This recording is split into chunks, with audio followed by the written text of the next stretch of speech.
anyone define your limits.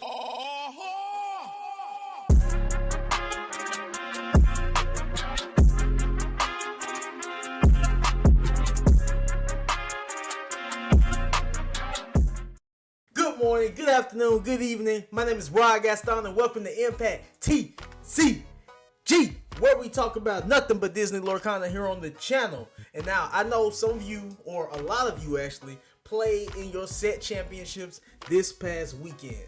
Congratulations to all of you who won the playmats and the Stitch promo cards. Me, on the other hand, I ain't do so hot. Even after all that testing, I didn't do too hot, but so many people did, and that's what we're going to focus on here today. My own very LGS, the Greater Memphis Magic Arena in Memphis, Tennessee, hosted our set championships here on the 20th this past Saturday, and we will be going over the top four for that tournament. But before we get started, I know why most of you are here today, and that is to find out who the winner is for this Enchanted Alice growing girl. And you probably see it right here already on the screen. Enough for fail. Hey, I don't know if you won a Stitch this weekend or if you plan to get one, but either way, enough for fail.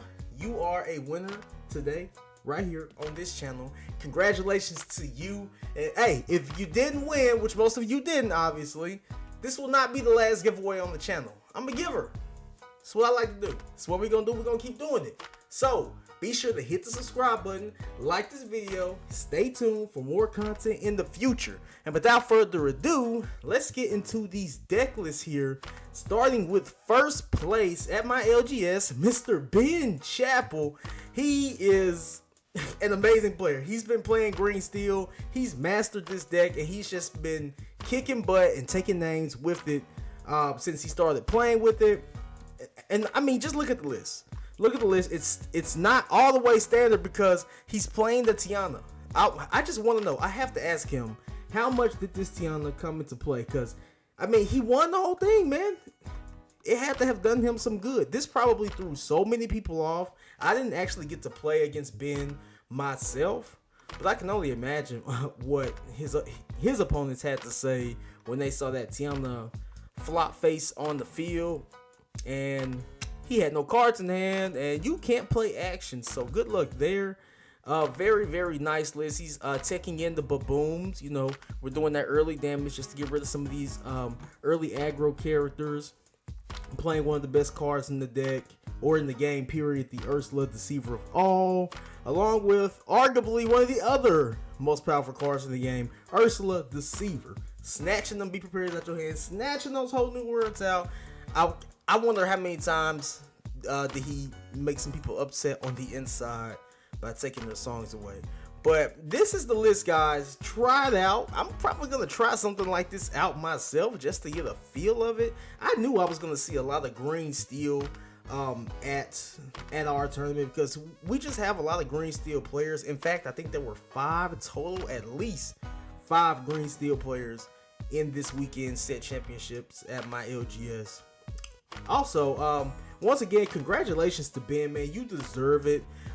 Second place right here, we're actually gonna go to Brendan Gibson. Now this guy right here, he is actually a YouTuber himself, so please check out his channel, Camp Legend, which I will be leaving in the comments down below. Shout out to you, Brendan, man. Awesome content. He just did a pirate deck video.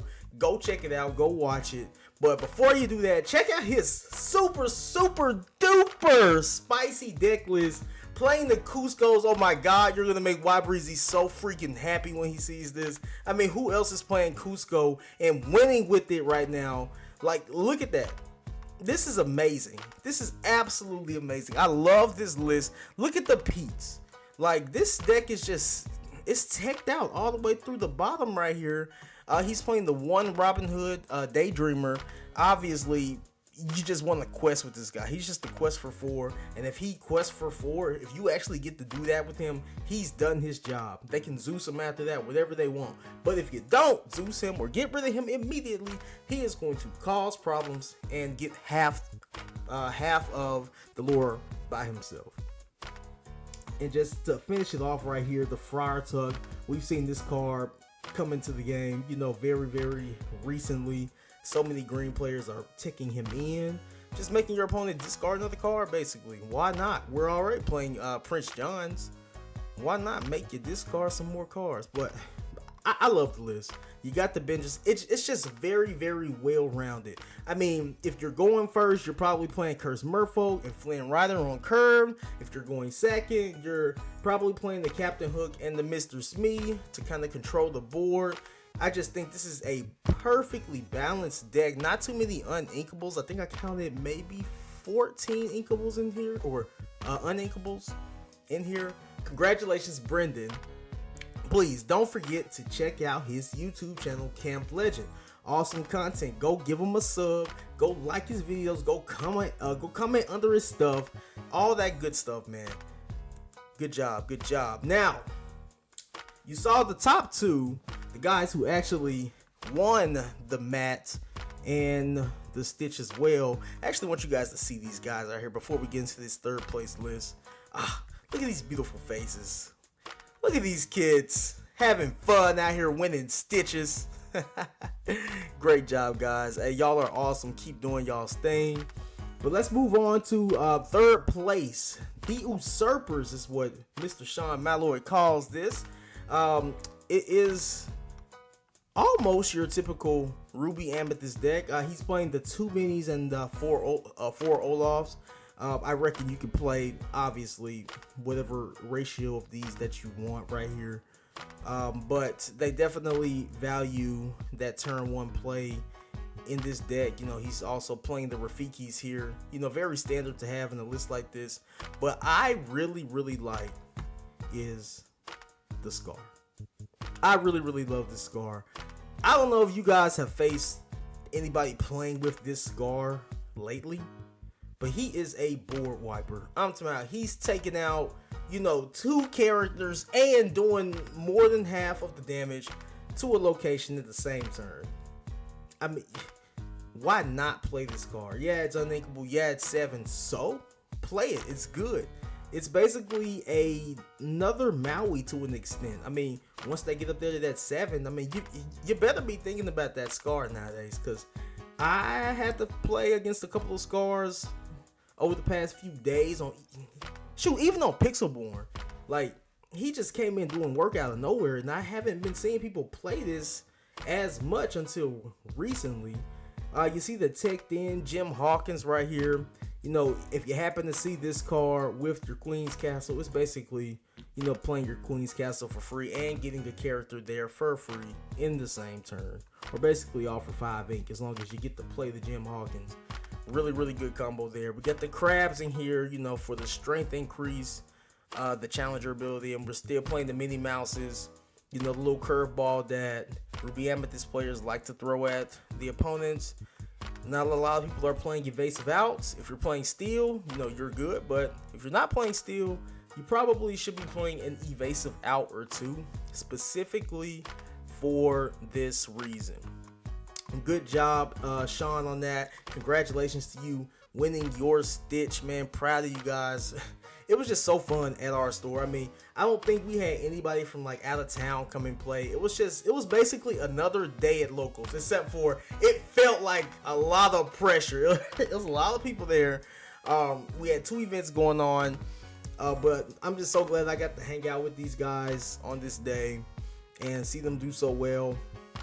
But shout out to Sean on his 3rd place finish. Go test out his Ruby Amethyst list right here. Have some fun with it, learn it, and go get your next set championship. And moving on right here to 4th place. Now right here, you'll see at the top of the screen, it says top 8. For some reason, inkdex.com doesn't have the rankings right, but I have been told by our LGS staff that Earl Patterson did indeed get the 4th place, so he was able to secure his Stitch by also playing none other than Ruby Amethyst. So at my LGS for our set championships, we had top 2 Green Steel and third and fourth place playing Ruby Amethyst.